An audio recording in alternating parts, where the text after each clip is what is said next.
عليكم ورحمة الله. ازيكم يا حبايب قلبي؟ عاملين ايه؟ النهاردة معانا وصفة جديدة سهلة وسريعة.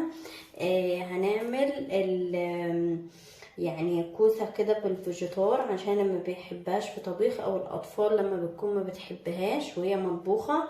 وبرضه هنعمل البتنجان نفس الطريقة.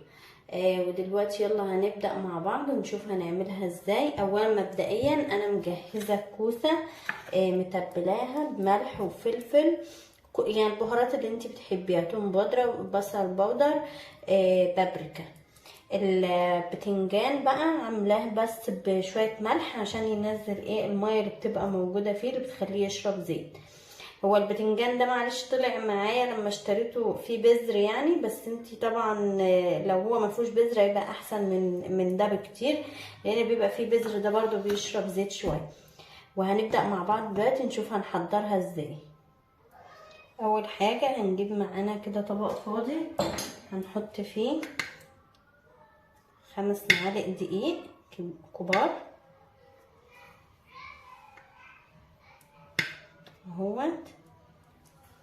تمام. هنجيب نحط معانا معلقة نشا، معلقة كده ما تكونش مليانة يعني قوي. ممكن تعملي كده بس توصلي المرحلة دي. لو هتعملي اللي هو الطبقة دي فقط هتزودي شوية نشا عشان يطلع معانا مقرمش اكتر من كده. فانا دلوقتي هعمل لسه عليه طبقة خارجية كمان، فمش محتاجة نشا، او ممكن اصلا ما كنتش تضيفي نشا خالص. اهو نكمل وهبدأ اضيف شوية مية، بس برضو اعمل حساب ان انا لسه هحط بيض، يعني لسه هحط معايا كمان بيضة. هو ده يعني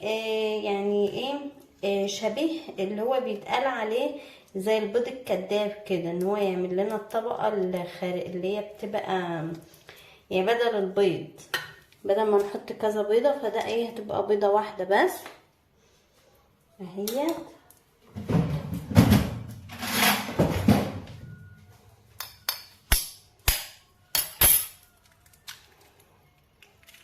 عارفين انتم ما نعملها في دقيق كده وبيض وبقسماط، لا دي الطبقه ديت هتمسك فيها اكتر، يعني احسن من الفراخ وكده، عشان الفراخ برضو يعني الكوسه مش هتشيل طبقه البيض كويس لو انا بعمله ببيض بس، انما لما بتعمليه بالطريقه دي كده بتمسك عليها كويس اهو. هفضل اقلب فيه شويه كده اهو، قلبته لحد ما وصل معايا القوام ده كده. هبدأ بقى احط عليه البهارات بتاعتي، شوية ملح اهو، شوية فلفل اسمر،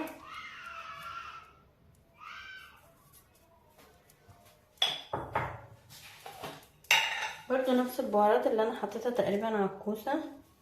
ودي توم بودرة، بصل بودرة،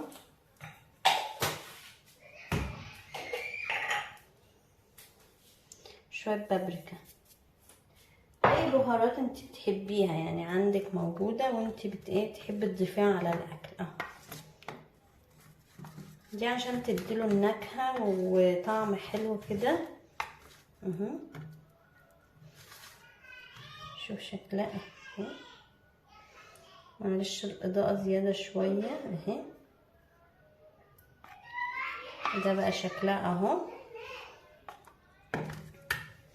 وهقلبها كده وبسيبها شوية على جنب لحد بقى اما احضر الطبقة اللي هي بعدها برضو عشان تشوفوها معايا. هركن دي بس على جنب اهي. نجيب طبق كده ونحط فيه البقسماط اهو،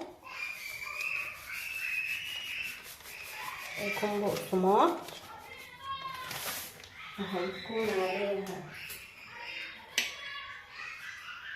معلقتين نشا مش مليانين قوي،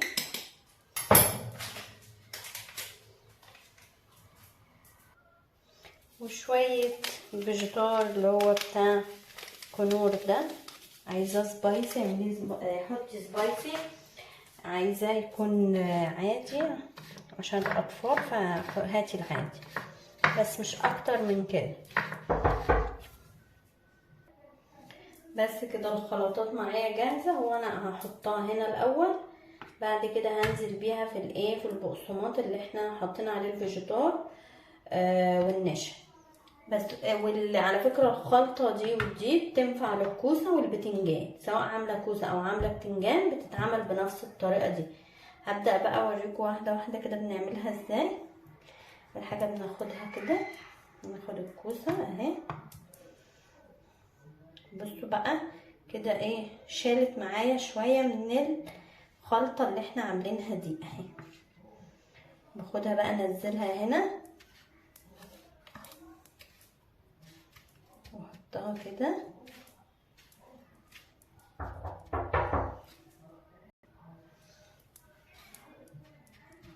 اهي، وبضغط عليها كده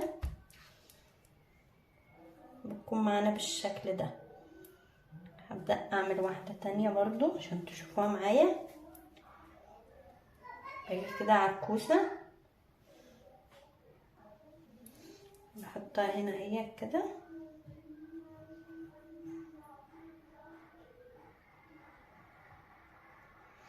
وناخدها برضو نطلع بيها هنا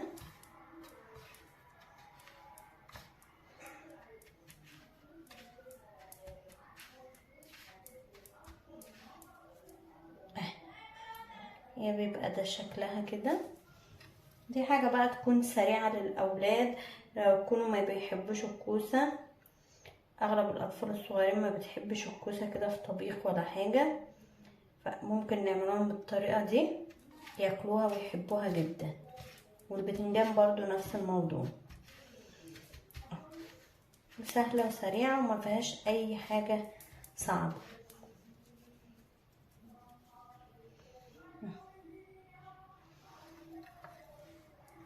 هكمل بقى الكمية كلها واوريها لكم اهو يا حبايب قلبي. بقى هحط طاسة وفيها شوية زيت ومعانا هو ده بقى شكل الكوسة النهائي اهوت، وده شكل البتنجان، وده كان شكل البتنجان اهو. هنبدأ بقى ننزل، نخلي النار وسط مش عالية قوي ولا واطية قوي، نخليها وسط كده، ونبدأ ننزل بالكوسة بتاعتنا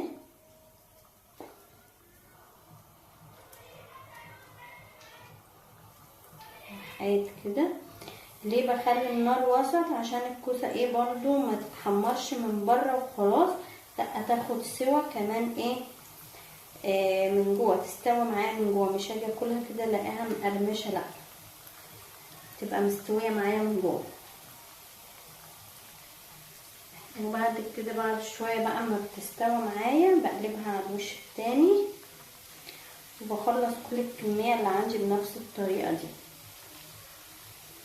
طريقة جديدة وحلوة، ممكن تعمليها في عشاء، تعمليها جنب غدا مثلا، يعني حلوة جديدة،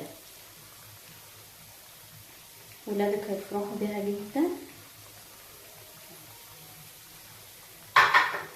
اهي، وهستنى عليها شوية ما تحمر وبقلبها على اليمة التانية اهي. بعد ما احمرت معايا من على يمه، قلبتها على اليمه التانية اهوت، وبرده انا النار نص توطيه لحد ما الاقي لونها بقى حلو كده واحس ان هي استوت معايا، ببدا اطلعها